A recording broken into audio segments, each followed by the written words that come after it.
ముందుగా అందరికీ న్యాయ నిర్ణేతలకు నా వందనాలు. నేను జెల్పీహెచ్ఎస్ గుండ్లపల్లి నుండి వచ్చాను.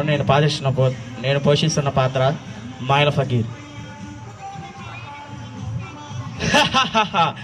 ఏ మహమ్మాయ్, జై మహాకాళి, అఖండ జ్వాల ప్రజ్వల కరాళ దంశిని, మర్త్య మస్తిష్క భక్షిణి, ధ్వాంత ధ్వాంత ప్రళయాంతక దుముదుమ జంజ మార్తా ప్రయాణి, శిలోచ్చయ భిన్న దంబోళి, సదృశ నగశ్రేణి, నిరూపకారిణి, రోదసి కుహరోక్తిని, మాతృక సామ్రాజ్యాచరణ స్వరూపిణి, రక్షమాం రక్ష రక్ష ఏ కాపాలి.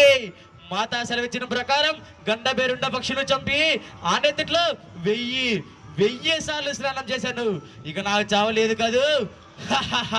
నా ప్రాణంలో చిలకను సప్త సముద్రాల అవతరున్న జీవగట్టలు, అతి భయంకర క్రూరముగలు తిరిగాడి కికారణ్యంలో, మాయామందిరంలో భూత ప్రేత పిశాచాల రక్షణలు రహస్యంగా భద్రంగా దాచిపెట్టి వచ్చావు కదూ. లేదు, లేనే లేదు. ఈ మాయల వగిరికిగా చావే లేదు. ఈ ఫకీర్ అమరుడైపోయాడు. పంచభూతాలు సైతం ఈ మాయల ఫకీర్ మంత్రశక్తికి దాసోహం అంటూ నాట్యం చేయాల్సిందే. ఇక ఫకీర్కి ఇక ముల్లోకాల్లో ఎదురే లేదు.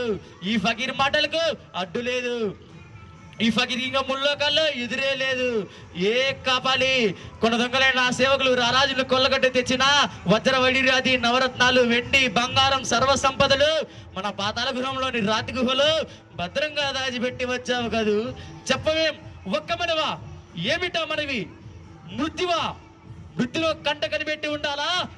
ఏ మృత్యువు? మృత్యువు ఇంకెక్కడి మృత్యువు? మృత్యు కూడా నాజ్ఞను శిరసా వహించాల్సిందే. లేదా ఆ మృత్యువు సైతం మృత్యువుని కల్పించగలను. మృత్యువట మృత్యువు. ఆ మృత్యువు ఇక కూడా నాజ్ఞను చిత్తమంటూ నా ముందు నాట్యం చేయాల్సిందే. కాపాలి. కొన దొంగలైన సేవకులు రారాజులు కొల్లగడ్డి తెచ్చిన వజ్ర వైడిర్యాది నవరత్నాలు వెండి బంగారం సర్వ సంపదలు మన పాతాళ గుహంలో రాతి గుహలో భద్రంగా దాచిపెట్టి వచ్చావు కాదు. ధనారవాలతో హిమాలయాల పర్వతాలు రద్దలైపోతుంది. హోరు హోరుమంటూ సప్త సముద్రాలు ఉవ్వెత్తున ఆకాశంలో ఎగిసి ఈ ప్రపంచాన్నంతా మింగివేస్తాయి. అగ్ని జ్వాలను నాలుకొని చాచుకొని వచ్చి నిన్ను నీ సింహాసనాన్ని క్షణాల్లో భస్మీలం చేసివేయగలవు. ఏ కాపాలి. మగ గుండ్రటి అగ్ని పర్వతాల్లో కొండటిపై మాడిన మరుడులా ఒక చీలికల్లో ఎర్రటి మడుగు, ఆ మడుగులో ఒక నల్లటి జారుడు బండ, దాని అడుగున కొన్ని చీడ పురుగులు. ఆ చీడ పురుగులే రాజకాంక్ష గల రారాజులు ప్రాణాలు వారిని వారి సైన్యాలను తమితీరా భక్షించు.